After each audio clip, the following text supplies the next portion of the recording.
Restaurant owners, let's talk. Your phone is costing you thousands of dollars. That's just what it is. Yes, you answering your phone for customers making inbound call-in orders is costing you thousands. Even though you're making money from each order, it's still costing you thousands of dollars, right? Let's do some simple math. Let's say you get 50 call-in orders a week, right? Your front of house staff, let's say he or she spends 3 minutes per order on the phone taking the customer's call, right? Taking the customer's order. That's 150 minutes a day that your front of house staff is on the phone. Let's revert that back to hours. That's 2.5 hours, right? 2.5 hours times 7 days a week. We're at 17.5 hours each week of just phone time, right? Let's multiply that by 52 weeks in a year. We're at 910 hours of phone time, right? Let's say you're paying your front of house staff a modest $12 an hour. That's almost $11,000 that you're spending just to take in call-in orders, right? That's it. I think that's crazy, right? This does not factor in the customers that call in during peak hours, that get placed on hold, that hang up and essentially make a call-in order to your competitors, right? A little side note, 30% of those customers, once that happens, they kind of have a bad taste in their mouth and they go over to that competitor. 30% of those customers don't come back.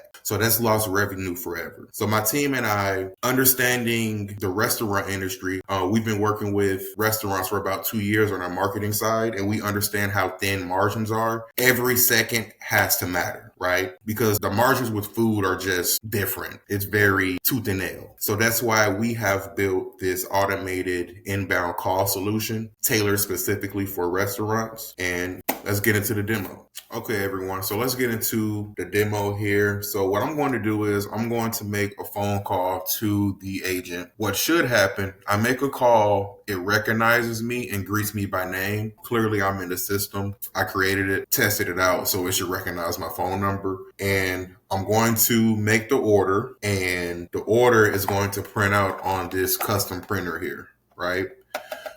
We do provide these mini printers for each customer, so we do provide our own hardware as well. So let's try it out. Hi, Jamari. Welcome back to Upper Crust Pizza. What can we get started for you? Hey, can I order actually, what do you suggest? Of course. Here are some popular choices.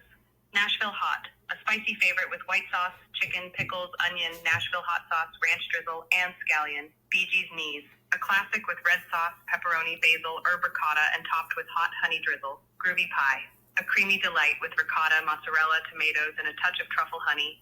Sexy Carnivore, a meat lover's dream with bacon, ham, sausage, pepperoni, banana peppers, and garlic aioli. Okay, that sounds good. Let's do the Sexy Carnivore. Great choice. Will this be for pickup or delivery today? It will be for pickup. Perfect. What size would you like for the Sexy Carnivore pizza, 14-inch or 18-inch? Let's do an 18-inch. Thanks so much, Jamari. Your order for an 18-inch Sexy Carnivore pizza is confirmed, and your total is $23.99. Have a great evening. Thank you. So yes, it printed. Man, I wish I can zoom this in. But here we have customer Jamari. It has my phone number. It has order type pickup, and it has a order items, one 18-inch Sexy Carnivore pizza with a total of $23.99. And these are the sticky receipts, so you can peel them off so you don't lose track of them and they don't blow away. I wish I can get this to focus so you all can really see. Oh, there we go. Let's see. But yep, there's that.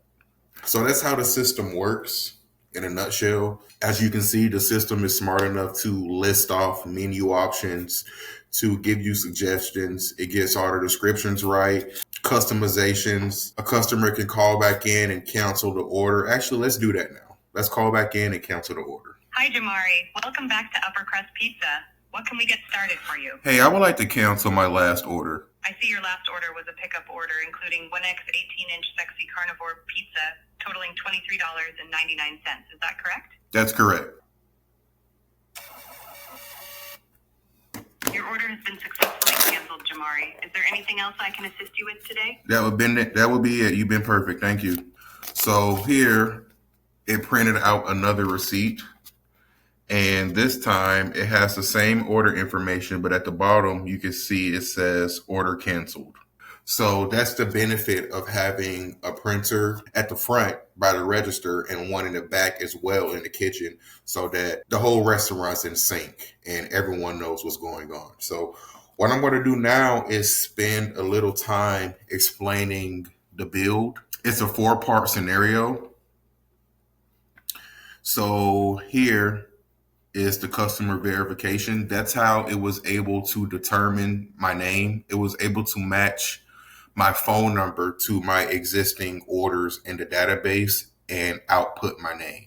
So if I had made a previous delivery order and I get on the phone and say, hey, I would like my order to be delivery, the system would say, is your address still 1234 Rainbow Way, or would you like to deliver to another address? So it can also pull that delivery address information as well. So that's basically what this part is. Here, the most important part, the create order part, is where the order actually gets created. Everything gets stored right here in these two databases.